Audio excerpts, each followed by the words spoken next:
This is YouTube News. Why Nintendo's new mobile push for Mario is such a big switch. Mario may win many races, but Nintendo has been slow when it comes to mobile gaming.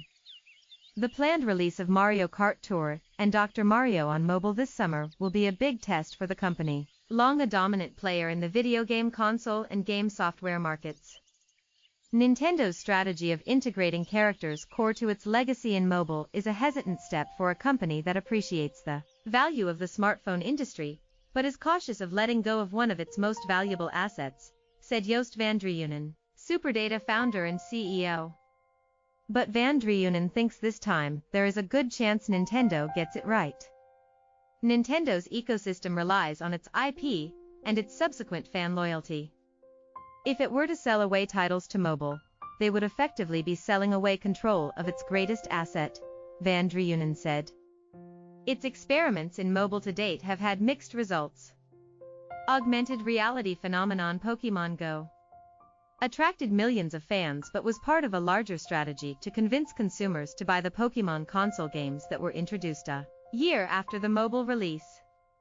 The game itself was developed by Niantic, a gaming startup that was spun out of Google, and in which Nintendo is a strategic investor. Nintendo also is a part owner of Pokémon, and the mobile game allowed Nintendo to experiment with the Pokémon IP, said GamesIndustry.biz writer Rebecca Valentine, noting that it included several mechanics that were tested out and included in the console version. Nintendo's Super Mario Run was a free mobile game based on the Super Mario franchise that required users to pay for additional levels. The move got a mixed reaction from players, with only a small portion of gamers opting for the pay-to-play option. The release of Dr. Mario and Mario Kart Tour on mobile already was postponed once in 2019, from March. It comes at a crucial juncture for the company. Nintendo stock has fallen by roughly one-third in the past year. In recent history, its shares fluctuated around the release of its blockbuster Switch console, a hybrid console that can be played on the move or connected to a TV. A huge revenue driver for Nintendo since its release, tens of millions of Switch units have been sold since its March 2017 release. Switch was the best-selling video game console in the US in 2018, and reached the highest annual sales for any hardware platform since Sony's PS4 in 2015. After its first year on the market, Nintendo had to double Switch production. The launch of the Switch in March 2017 triggered a major move up in Nintendo shares that peaked in early 2018, but the shares have given back most of those gains as even the juggernaut Switch sales slowed. Shares recently rallied after the Wall Street Journal reported that Nintendo is set to release 2 new versions of Switch as early as this summer. Meanwhile, the smartphone, royalty and other revenue category detailed by Nintendo in earnings reports has at most made up 6% of Nintendo revenue in recent years. Hardware has ranged on a quarterly basis from 49% to 67% of revenue in recent quarters, with software making up the difference.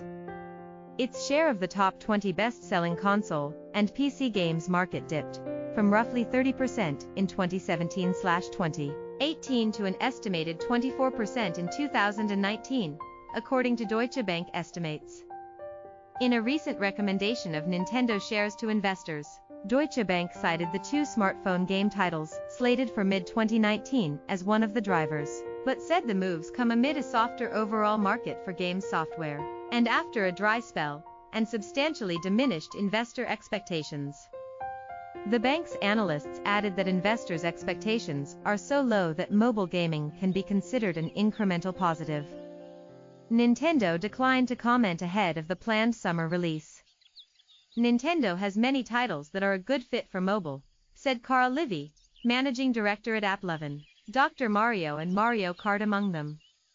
Dr. Mario fits the Candy Crush model as a puzzle game, while Mario Kart fits well within the 5 to 10 minute playtime for mobile gaming experience. Dr. Mario mirrors the Candy Crush style of gameplay, but it also brings the brand name and recognition of a video game legend, which will allow it to quickly gain a large audience, especially with women over 25, Livy said. Once thought to be a peripheral demographic, Women between 25 and 65 have catapulted Candy Crush to our revenue over $1 billion in 2018. Nintendo has a strategic issue that some of its largest competitors do not. The console remains its financial driver, whereas huge technology companies have grown gaming as one among many business efforts, and niche game developers don't rely on the console to drive revenue. Microsoft and Epic have released big console game titles, Minecraft and Fortnite, on mobile to huge success, but Van Dreunen said he does not think popular Nintendo console titles, such as Legend of Zelda, will be showing up on mobile in the next few years. The competition for control of the gaming platform of choice continues to grow. Netflix and Hulu already changed the role of mobile devices in streaming content by allowing users to seamlessly move from watching a movie or show on their home TV, mobile device, and laptop. Gaming is going through a similar evolution. Microsoft's new xCloud will let users play Xbox games on Android phones, and Alphabet's new Google streaming game service, Stadia, has a similar focus. Apple is releasing Arcade, a gaming subscription service for use on PCs, mobile, and in living rooms. Amazon also is at work on a streaming service. Adam Bankhurst, a writer for gaming industry publication IGN, said part of Nintendo's strategy is to offer companion games for mobile devices that will pair with console games. Bankhurst believes that this is both an opportunity to prep development teams for eventually moving their more complex titles to mobile and also creating a seamless playing experience where players can unlock characters and missions only from the mobile game. Bankhurst pointed to Nintendo's Animal Crossing as a recent example and suggested that we may see a Dr. Mario console game come out soon, with similar features. As cloud computing allows for increasingly advanced games to be played on mobile, the opportunity for Nintendo to add its more complex titles to mobile increases, but so does the competition in the mobile gaming sector. Newzoo analyst Guilherme Fernandes said Nintendo's partnership with Line to co-develop Dr. Mario and other projects strongly hints at the company's mobile strategy going forward. The question for Nintendo going forward is how much of its IP is it willing to put on mobile, and how much success they can expect.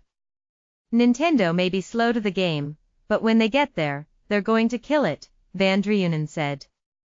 By Christopher Chutko, special to CNBC.com. YouTube News.